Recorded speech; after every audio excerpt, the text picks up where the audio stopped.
అలా చెప్పండి, ఈ కుటుంబ ప్రభుత్వం వచ్చిన తర్వాత ఎలా ఉంది? గవర్నమెంట్ పరిపాలన ఎలా ఉంది? ఈ 9 నెలల పరిపాలన సంక్షేమ పథకాల్లో ఒకటిగా అన్నీ కూడా మరి క్రమ పద్ధతిలో జరుగుతూ ఉన్నాయి. కొంచెం ఆలస్యమైనప్పటికీ కూడా అన్నమాట ప్రకారంగా సంక్షేమ పథకాల్లో ముఖ్యమంత్రి గారు శ్రద్ధ తీసుకుంటున్నారని చెప్పి మేము భావిస్తూ ఉన్నాం. మరి ముఖ్యంగా మాది చిరకాల కాంక్ష 30 సంవత్సరాల ఎస్సీ వర్గీకరణ లక్ష్యం. ఎస్సీలో నుండి 59 కులాలకు ఏకైక లక్ష్యం ఎస్సీ వర్గీకరణ. ఎస్సీ వర్గీకరణను కూడా స్టేట్ యూనిట్గా కమిషన్ ఇవ్వటం, ఆ కమిషన్ని అసెంబ్లీలో తీర్మానం చేసి బిల్లు పెడతాం అన్నది చాలా శుభ పరిణామం. దానికి ఈ రాష్ట్ర ముఖ్యమంత్రి నారా చంద్రబాబు నాయుడు గారికి ప్రత్యేకమైనటువంటి ధన్యవాదాలు. మాదిగ జాతి యావత్తు కూడా తనకు రుణపడి ఉంటుందని చెప్పి తెలియజేసుకుంటాం. అంటే గతంలో కూడా వర్గీకరణ గురించి పెద్ద ఎత్తున ఉద్యమాలు జరిగినప్పుడు కూడా సంఘీభావం జరిపారు. అదేవిధంగా అప్పుడు కమిషన్ ఏర్పాటు చేయడం జరిగింది. ఇటు మోడీ గారు కూడా దానికి సుముఖంగా ఉండి మందకృష్ణ మాదిగ గారిని పార్లమెంట్లో వచ్చే విధంగా ఆయన కూడా కృషి చేశారు. ఎలా చూస్తారు ఇద్దరు? వర్గీకరణ విషయంలో మందకృష్ణ ఒక్కలే కాదు, మందకృష్ణతో పాటుగా సేదరు ఒక్కడే కాదు, అనేక మంది లక్షలాది మంది పాల్గొన్నారు, ప్రాణత్యాగాలు చేశారు. కాక ఆ విషయాన్ని ప్రధానమంత్రికి తెలిసే విధంగా ఆ ఉద్యమాన్ని రూపకల్పన చేయడం వల్ల, ఆ ఉద్యమ రూపం వల్ల గతంలో చేసినటువంటి నారా చంద్రబాబు నాయుడు గారు కూడా మరి ఆ యొక్క అన్యాయాన్ని గుర్తించడం వల్ల సుప్రీంకోర్టు దాకా వెళ్ళింది. మరి ముఖ్యంగా ప్రధానంగా పంజాబ్ రాష్ట్రం అప్పుడు వర్గీకరణ కొట్టేసిన కాడి నుంచి ఇప్పటి వరకు సుప్రీంకోర్టుతో వరకు పోరాడి 7-1 కమిటీ వేసే వరకు ఉండి, ఆ 7-1 కమిటీ ఇచ్చిన తీర్పుని వచ్చే వరకు కూడా పోరాడింది పంజాబ్ గవర్నమెంట్తో పాటు ఆంధ్రప్రదేశ్లో ఉన్నటువంటి ఉద్యమ రూపం అని చెప్పి నేను భావిస్తాను. అంటే గతంలో జగన్మోహన్ రెడ్డి గారు వ్యతిరేకం అని చెప్పి అనౌన్స్ చేశారు కదా, ఇప్పుడు దాన్ని ఎలా చూస్తారు? దీన్ని జగన్ అవగాహన లేని వ్యక్తి, మీకు తెలియదు కాదు, పేపర్ మీద పెట్టుకొని ఎవడో రాసిస్తే చదువుతాడు. ఆ చదవటం కూడా తప్పులు తడకతో చదువుతాడు, బూతులు మాట్లాడతాడు, ఆ తెలుగు వింతగా మాట్లాడతాడు. ఇక ఆయన గురించి ఏం మాట్లాడతాం? ఇప్పటి వరకు అన్ని రాజకీయ పార్టీలు కూడా మద్దతు ఇచ్చాయి, ఒక వైఎస్ఆర్ పార్టీ తప్పితే. కానీ నేను ఎస్ఏలకు మేనమామ అని చెప్పుకుంటూ ఉంటాడు. ఒక్కటి కూడా న్యాయం చేసింది కానీ ఉపయోగపడింది కానీ లేదు. అంటే దళితుల మీద కానీ ఎస్సీల మీద దాడులు చేసిన సందర్భాలు గవర్నమెంట్ చాలా ఉన్నాయి. ఇంకా మా వెనకాలే ఉన్నారని చెప్పి అనుకుంటున్నారు వాళ్ళు. నిజంగానే ఆయన వెనకాల ఉన్నారు అంతా?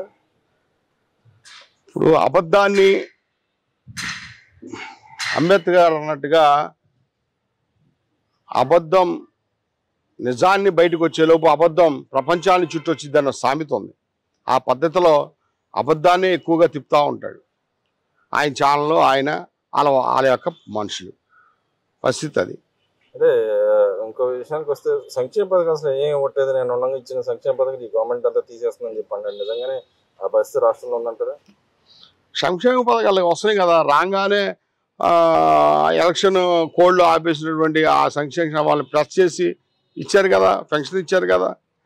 ఇప్పుడు వాడు అమ్మఒడి అన్నాడు, అమ్మఒడి చేసి ఇప్పుడు ఆయన చంద్రబాబు గారు చెప్పింది నెక్స్ట్ ఎకనామిక్లో స్టార్ట్ చేస్తామని చెప్పారు కదా.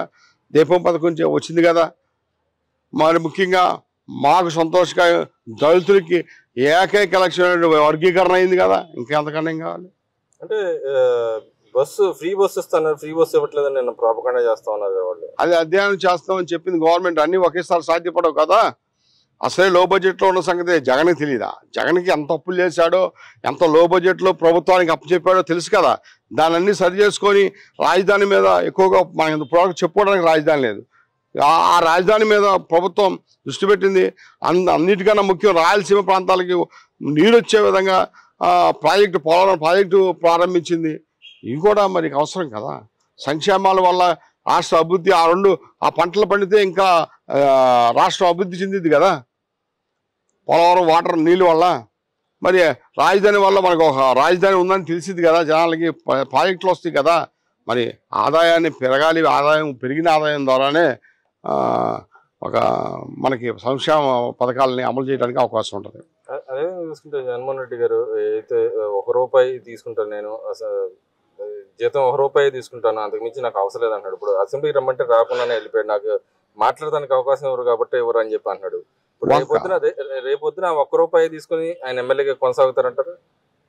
వంకండి అది నందమూరి తారక రామారావు, విశ్వవిఖ్యాత నరసార్వభౌముడు, మరి మాదిగ రాజకీయ భవిష్యత్తుని మొట్టమొదటిసారిగా వెలుగులోకి తీసుకొచ్చిన నాయకుడు నందమూరి తారక రామారావుకు మాత్రమే ఆ ₹1 జీతం ఉన్నది చెల్లుబాటు అవుతుంది. కానీ ఆయనతో సరి చూసుకోవాలని కోరుకుంటే ఎవరి వల్ల కాదు, ఆయనకు పుట్టిన పిల్లల వల్ల కూడా కాదు. అంటే ఇక్కడ ఇప్పుడు ఆయన అసెంబ్లీకి రాలేదు, ఆయనకి జీతం కావాలంటారు, అసలు ₹1 కూడా అవసరం అంటారు. అసలు ఆయనకి మత పిచ్చ అంటే దాన్ని అదేదో అంటారు, దాన్ని అహంకారపూర్వకంగా అంటే అహంకార అదే పదవి పిచ్చ. అంటే నా చుట్టూ సెక్యూరిటీ ఉండాలి, డేరాలు కట్టుకొని మళ్ళీ వెళ్ళాలి, ప్రతిపక్షానికి అయితే మళ్ళీ డేరాలు కట్టుకొని వెళ్ళొచ్చు, జనాలు రాని కూడా ఉండొచ్చు. అదొకమైన అదే అధికార దాహం. ఆ అధికారం లేకపోయినప్పటికీ కూడా ముఖ్యమంత్రితో సమానంగా ఎప్పుడు వచ్చింది ప్రతిపక్ష హోదా ఉన్నప్పుడు మాత్రమే బ్యాలెన్స్డ్గా సెక్యూరిటీ కానీ అన్ని అవకాశాలు, ఫ్రీగా ఇల్లు ఉంటుంది, ఎన్ని అకామిడేషన్ ఉంటుంది, రకరకాలుగా అన్ని రకాలుగా కూడా ఈక్వల్గా ముఖ్యమంత్రితో సమానంగా ఉంటుంది కాబట్టి ఆ పదవులు అడుగుతున్నాడు. అంతేగాని జనాల మీద ప్రేమతో కాదు. జనాల మీద ప్రేమ ఉంటే నువ్వు ఎమ్మెల్యేగా కాదు, ఎమ్మెల్యేగా లేకపోయినా ఎమ్మెల్యేగా ఓడిపోయినప్పటికి కూడా మీడియా ద్వారా నీ ఎమ్మెల్యేలు పంపించవచ్చు. కానీ నువ్వు ఎమ్మెల్యేగా ఉండి నీ యొక్క నియోజకవర్గానికి కూడా నువ్వు పనులు అడగలేని స్థితిలో అసెంబ్లీ కాలేదంటే జనం ఉమ్మేస్తారు. అది తెలుసుకోవట్లేదు. వాళ్ళ ఎమ్మెల్యేలు కూడా నిన్న దొంగసాటుగా వచ్చి సంతకాలు చేసి వెళ్ళిపోయారని స్పీకర్ గారు అన్నారు. నిజంగా ఆ పరిస్థితి అవసరం అంటారు అసలు వైసీపీ ఎమ్మెల్యేలకి ఆ విధంగా? పాపం ఎమ్మెల్యేలు ఏం చేస్తారు, ఆ నియంత చెప్పినట్టు చేయాలి. నియంత చెప్పినట్టు చేయకపోతే వాళ్ళు అనుకుంటున్నారు వాళ్ళ వల్ల వాళ్ళు గెలిచారు, ఇంత గాలిలో కూడా వాళ్ళ యొక్క బలంతో గెలిచారు, అసలు మేము జగన్ మాట మేము ఎందుకు వినాలి, జగన్నే తీసుకొని మేము రావాలి అని ఆ ఎమ్మెల్యేలు అందరూ కూడా అనుకుంటే సచ్చినట్టు అసెంబ్లీకి వచ్చి జగన్ వచ్చి కూర్చున్నాడు కదా. ఆ పని చేయండి. మీకు ధైర్యం లేదు కాబట్టి వాళ్ళు ఆ జగన్ మాట అంటా ఉన్నారు. అదేవిధంగా ఆయన త్వరలో రాజకీయ పార్టీని కాంగ్రెస్ లో కలపోతారని చెప్పి అంటున్నారు. నిజంగా నా పరిస్థితి ఉందంటారు ఆయన పరిస్థితి? పదవి కోసం ఏమైనా చేస్తాడు జగన్మోహన్ రెడ్డి అంతటి వాడే.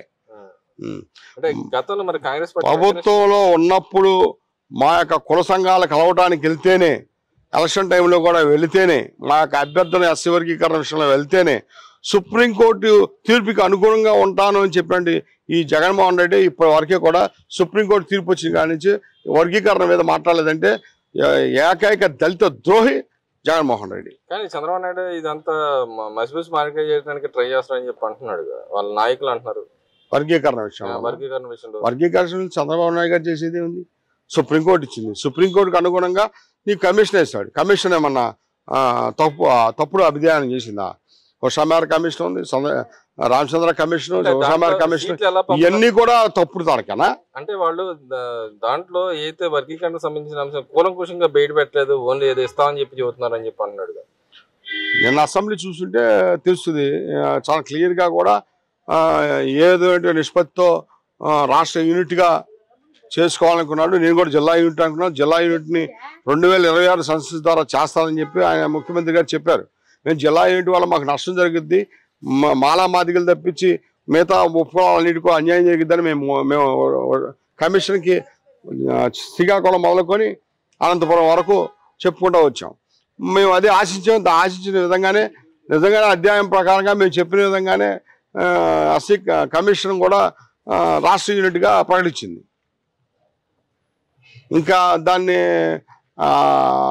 తన కళ్ళ ముందు నిజం జరుగుతుంది సార్, దాన్ని అబద్ధం అని చెప్పినటువంటి గొప్ప మహానాయకుడు జగన్మోహన్ రెడ్డి.